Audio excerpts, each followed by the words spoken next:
Broadcasting from the business capital of the world, this is the Podcast Business News Network. And we are back with Nadine Zainoun. Excited to have her here as a coach, again, emotional intelligence and leadership coach. And she wears many hats. We're going to talk to her today about all the coaching she could do, all the places and ways she can help you. And yeah, she hails from beautiful Canada up in Ottawa, but she's working with people all over the world. How are you today? Great. How are you, Jill? It's Great nice to be pleasure. here. Pleasure to meet you. I'm glad you're in our Zoom room today. Also, just want to make sure, perfect, everything's good over there. I want everyone to be able to reach out to you. Let's start off by telling us your contact information, please.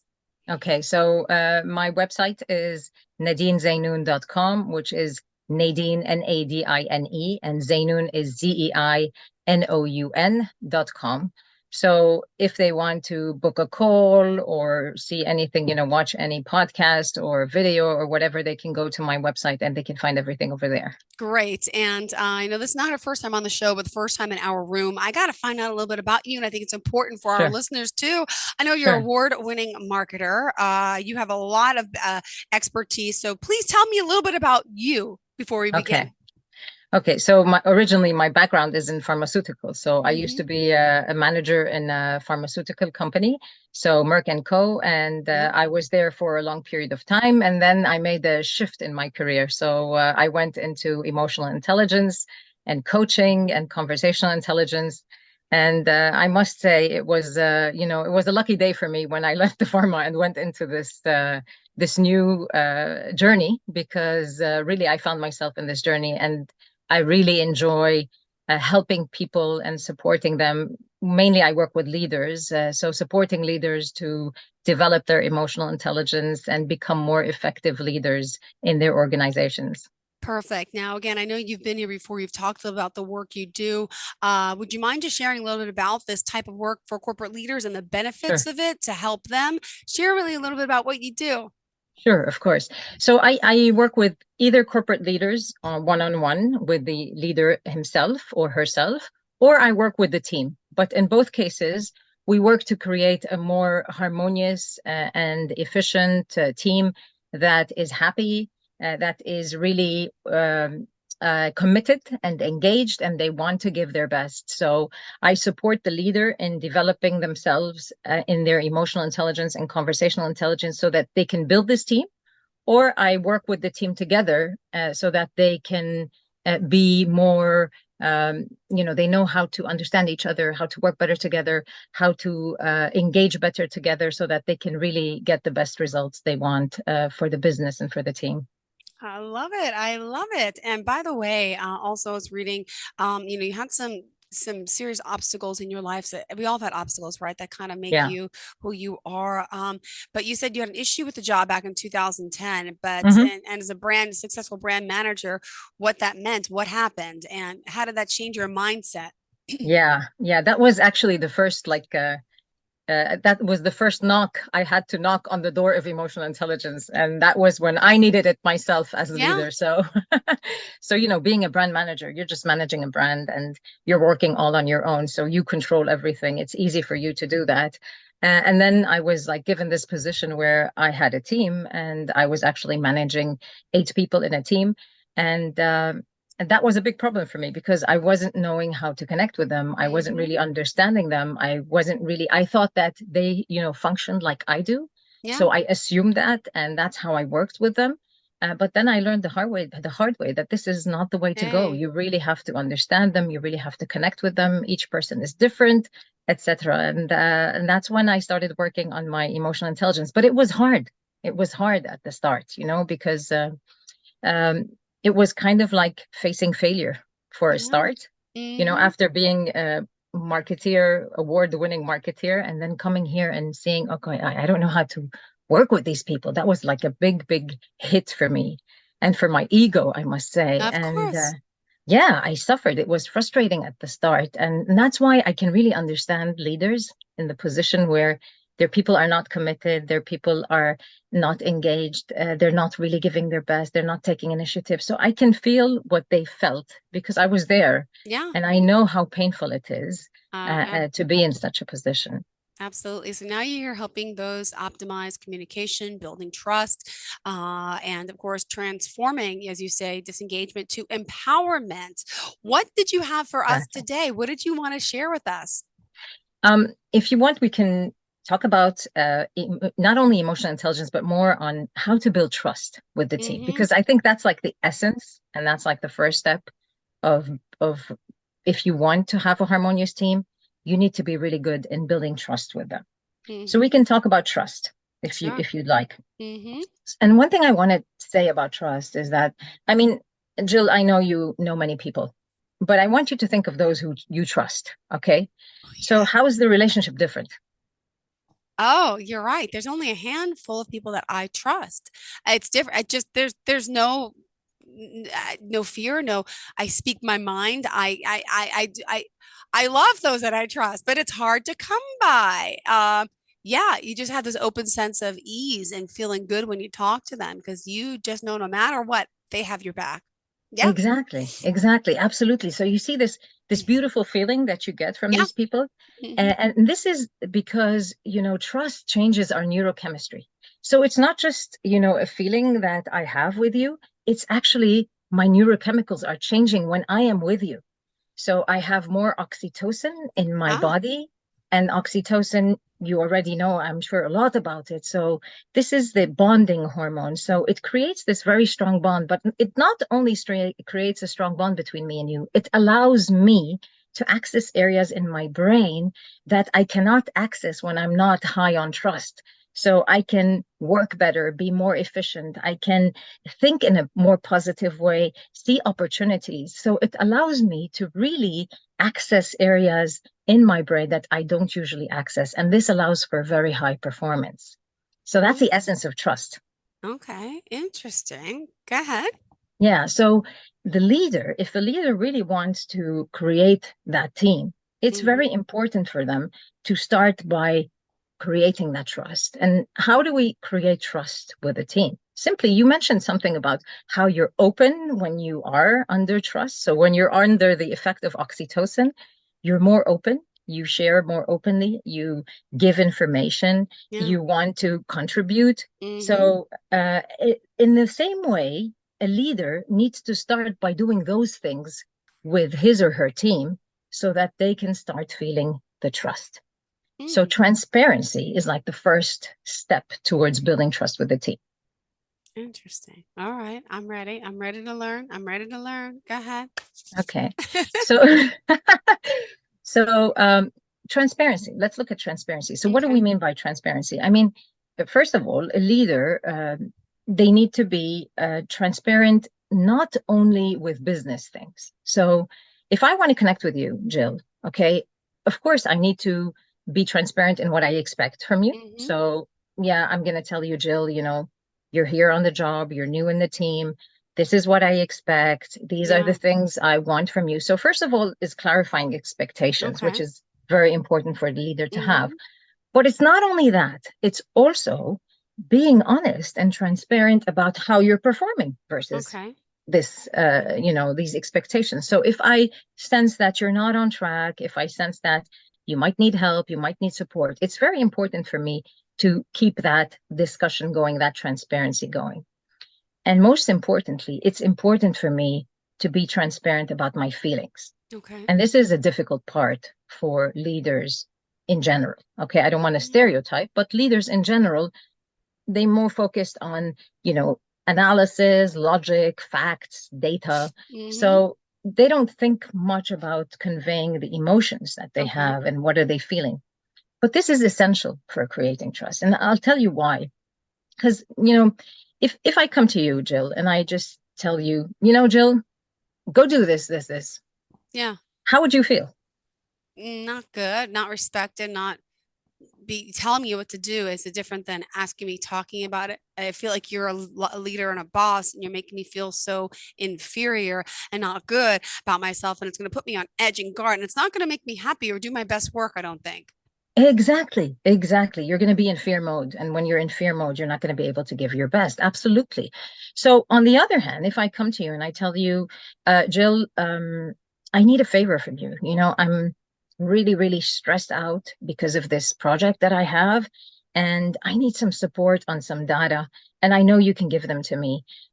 Would you be okay to just, spare half an hour for me today and get these done for me? I'm really sorry I'm putting you under this pressure, but I really have to do this. Oh Would my you do gosh, it? I'd be so willing to help you, Nadine. I'm here. I'm your wingmate. I will help you. Like that makes me feel good. It makes me Yeah. feel good and helpful, and that's so kind. I appreciate your way, your communication skills because not everyone does that, but it Yeah, makes such a exactly. difference. Exactly, exactly. So what's the difference here? The difference is, first of all, I'm respecting you as a person and your time. Hmm. So that's the empathy. So I'm approaching you, understanding that you might be busy and you might not have enough time for me. So I can't Yeah. just push my, deadlines on you. So that's one thing. Hmm. So there's respect. There's another thing is I conveyed to you my emotions, Yeah. my stress, the overwhelm I feel, or maybe the worry I feel. So you're at the same wavelength of emotion. True. And because me and you, I brought you to the same level of emotion, then I can inspire you to do Yeah. things with me because Yeah. you understand where I'm coming from. You understand my need. And at the same time, you feel respected. Yeah. I do. So Thank that's you. how you create the trust. Okay. That's how the leader, it's important for them to approach people so that they can create the trust. So there's transparency about the emotion, there's empathy in that, communication, but at the same time, there is direction. So I am asking you what I want. Okay. I'm not just talking about my emotions and not telling you what I want. So Yeah. you are clear on what is it I need. So Hmm. does it make sense? Yeah. Hmm. So what do Why you, can't I mean, what's why coming to can't your every mind now? boss be like you? I've had Have I've you had had many bosses in Well, your life? yeah, I've worked in the television news business for so many years, and the pressure and the Yeah. angst and the it made me so not want to work in the television news business Mm, anymore to the point mm. where, it was so hard when I stopped working full time. But now it took a while to feel liberated and wonderful that now I work with nice, kind people. Like, why? Why do they have to be so bad Yeah. and cruel and mean? It's a simple concept. I have a 6 and an 8-year-old, and I tell my little boys, treat others the way you want to be treated. It's simple, but in the workforce, I find a lot of our corporate leaders are not like that. And it's a Yeah. shame. A lot of them that have these egos that go to their head or whatever it is. But I like you, I just feel better open communication and kindness goes a long way. Yeah, absolutely. Absolutely. I mean, kindness is key. And this is a key part of emotional intelligence is empathy, which is Yeah, kind of like kindness. It's kindness, and not only kindness, kindness is also about the social responsibility, about yeah, me giving you without thinking of anything in return.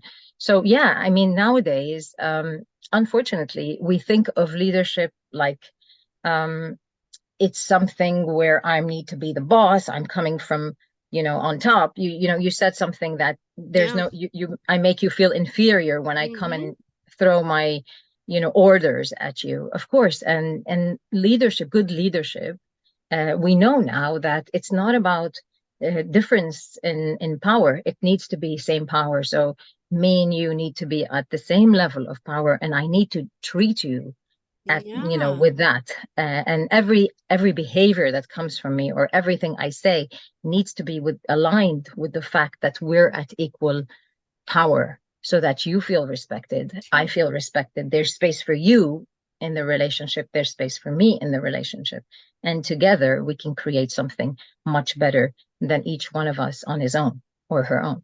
I love it. Nadine, remind our listeners how we can contact you, please.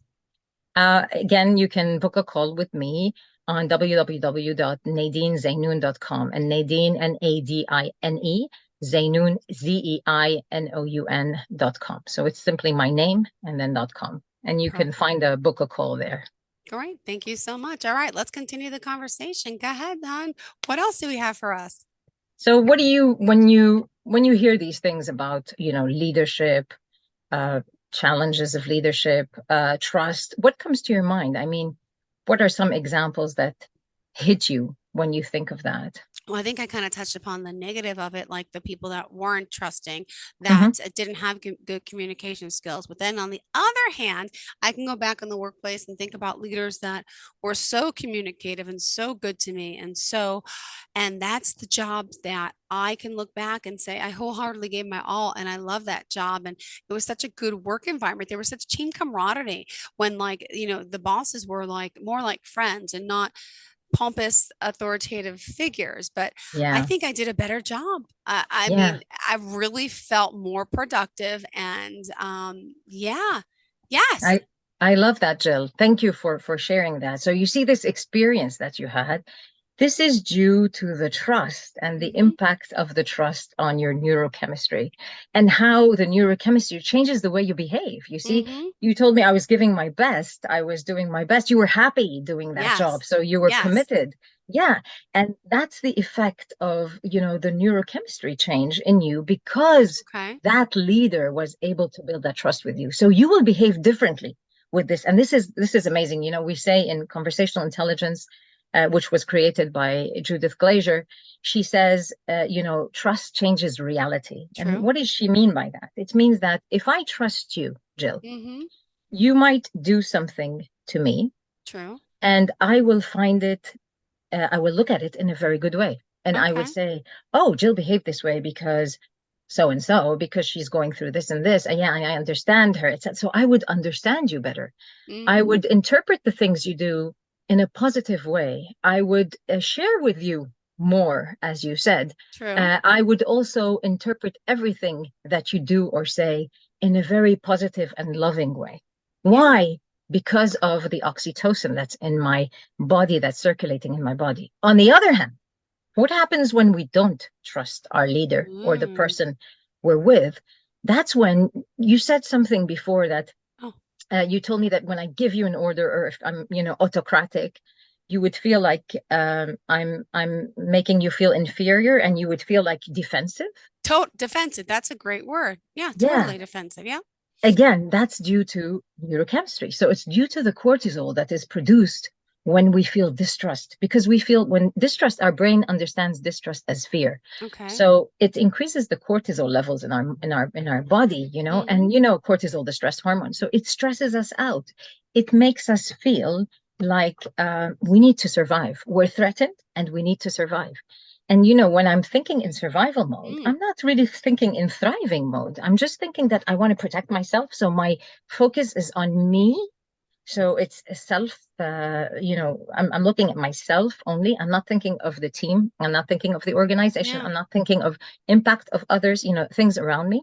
A- Hmm. And this is because I'm under the impact of cortisol. And in that situation, anything you do to me, even if it's a good thing, even if you want to be nice and you're trying to, give me a positive gesture, Yeah. I'm going to interpret that gesture with fear. And I'm going to say, oh, what's behind that? Jill is True. doing it. It's a Yes. conspiracy theory. There's something behind it. Uh-huh. Yeah, she's manipulating me or whatever. So I can misunderstand everything, even the good things. Why? It's not Hmm. because I'm a bad person. It's Okay. just simply because I am under the impact of fear. I'm under the impact of cortisol. And this doesn't help me work in the best way possible and thrive. And it doesn't help me think in the we Hmm. centric. You also mentioned that when you were working with that boss who you loved and who you Hmm. trusted, you felt like the team spirit. You were working as a team, you were working together. It's great. Yeah. Again, that's the cortisol versus the oxytocin. So it's very, very, it's a big impact. It's a Hmm. small thing, but it's a big impact on how we behave everyday life and at work. Wow. So you got me positive thinking here. And this is what you do. I mean, you're helping explain it to everyone. Could you share some examples of the work you've done in the workplace and how it's affected these corporations and business and individuals? Sure, sure.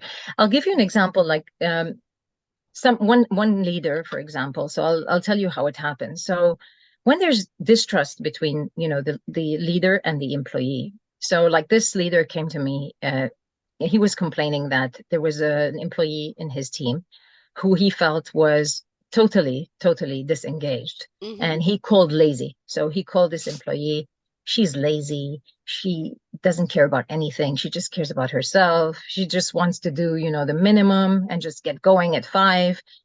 She is not committed, etc., etc. So he came to me because he wanted to fire this employee. Okay. So he said, I need you to coach me on what's the best way of doing that. Mm-hmm. And we started, coaching together. And then when he started noticing that, oh my God, this person is behaving that way, Yeah. not because she's a bad person, But but it's rather a reaction to how I am treating her and mm-hmm. how I approach her. And he started noticing how he approaches her differently from the other employees because he has a judgment Yeah. towards her. So he approaches her differently. And he started Wow. noticing that all these behaviors are actually causing her to fear him. And that fear is making her behave in this way. Wow. And that was a big mind shift for him because once he saw this and he said, oh my God, it's all because of the way I'm treating her. So Yeah. let me change. And he started shifting. Of course, it's not easy. We're talking about it in a fast way. But when we work together to shift that perspective and to try to look at this person in a different way and in a fair way, like he's looking at the other employees, everything shifted. Wow. This lady won the best employer of that year after, working together on how he should approach her. And it was amazing because she was one of his top employees 1 year later. So can you Wow. imagine? Yeah, yeah. These are great stories. Thank you. Thank you, Nadine. We still got time. Go ahead. Okay. So would you like what would you like to know? Would you like to know another? Should I give you another Example. I mean, example? So again, another example is how you relate to people. Like again, a lot of people come to me because they find that they're not having good relationships with people.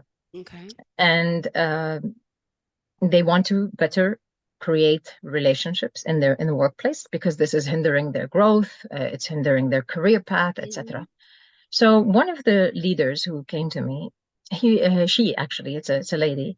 She was very judgmental of people, okay, without her noticing, because she has a lot of beliefs and she has very strong values. Mm-hmm. And when we have very strong values and very strong beliefs, one possible side effect is that we may tend to judge people and situations. Yeah. So this lady came feeling like a victim, that everyone was against her, and that she was really not treated in a fair way and in a good way, and people misjudged her, etc., etc. Again, after really understanding what's going on and looking at the dynamics, she noticed that the people were treating her that way because she was Mm. pushing them away Yeah. and she was judging them unconsciously. Oh, And these people felt judged. And wow. because they felt judged, they felt that distance. And, this would, of course, hinder the trust that they have together. So again, noticing that she had to work on how to not judge people. How can she be more empathetic? How can she be more understanding? How can she not listen to the assumptions in her mind? Because we all have assumptions in our mind. And slowly, slowly, she was able to shift to connecting better with people and to creating better trust with people. So Wow. again, it's all a matter of trust. The Mm-hmm. trust you build with people around you, whether you're a leader, whether you're a mom, whether you're just any employee in a company, it's all about the trust that you build with people around you. Yeah. I love it. Okay, you got me. My positive my mindset has a lot to do with it. But by you talking about the good old days when the good people in my life, the good feeling productive, like there's just a shift, a mental shift in my Hmm. mind, which I'm assuming with the people that you're working with and training and coaching, the same thing. You get this mental shift. Hmm. And seeing is believing. I mean, it really there's proof in this. My goodness. Right? Yeah, You yeah. also, I just want to point out, you do offer an initial consultation for someone. Is that a complimentary session to see Yes, if you're a good fit? yes. It is a complimentary session, so they can just go to my website, nadinezainoun.com, and they can book a call. And this is a complimentary call just to support them in any challenge that they're facing currently in their leadership. And also, there's a very nice a free booklet that they can download, which I saw is that. around building trust. So it's very much around the topic that we have been discussing. So it's 3 key steps to becoming an inspiring leader. And they can just download that for free from the website if they go to the website. Awesome. And we still have 4 minutes left, so I'm not cutting you short, Nadine. Okay. What else do you want our listeners to know about you? What sets you apart as a coach? What makes you unique? Or is there something else you wanted to share? Again, I want to make sure we're covering everything that's important to you. Okay. So what makes me unique? That's a nice question. I guess, you know, each one of us is unique in their own way. Hmm. And a big part of what makes you different is, you know, the story that you've lived. And I can say that you know, I grew up in the war, in the civil Hmm. war in Lebanon. So, like many people my age in Lebanon. So it was tough for us because we saw a lot of hatred, a lot of people were fighting, there's a lot of conflict. And I feel like, you know, now when I think back at those times, I was being prepared for now. So, Yeah. because I hated the conflict that I saw, and it really got to me. And I was really frustrated seeing people from the same families, Hmm. you know, fight over political reasons. You know, this one sides with this party, this one sides with this party. And then, you know, the families stopped talking to Yeah. each other. People stopped connecting. Hmm. And I didn't like that. And from the time I was little, I was always, you know, I always used to close my eyes and I used to dream of, you know, one day Oh, I'm going to be somewhere on stage supporting people to love each other and helping people to better understand each other and connect better and, you know, resolve conflict in this world. yeah. And maybe that's why I'm here today. I mean, that's why, you know, the journey in my life got me here. Now, the most important thing for me is seeing teams get along well together and not have any conflict together and understand their differences and understand how each other thinks and really empathize with each other in the full meaning of the word. And I think that comes from my background. So maybe that's one thing that's unique to me due to my Yeah. background and due Really. to my experience. All right, Nadine, remind us again how we can reach out to you. www.nadinezenoun.com, which is NADINEZEINOUN.com. You can book in a call if you need any support, or you can just download the freebie 3 key steps Yay. to an inspiring leadership. Perfect. Well, thank you so much for being here. Pleasure getting to speak with you, and hopefully we'll connect again. In the meantime, thank you. Hope you have a fantastic week. Thank you, And Jill. You too. thank you so much for inspiring me today and making me feel more positive. And yeah, I'm to be thankful and grateful. I'm working with good people, and yeah, I gotta continue to add that I have that vibe because you mentioned the oxy. What is it? Oxytocin. Oxytocin. I'm gonna Google that. All right. Thank you so much. Have a great day, Nadine. Have Thank a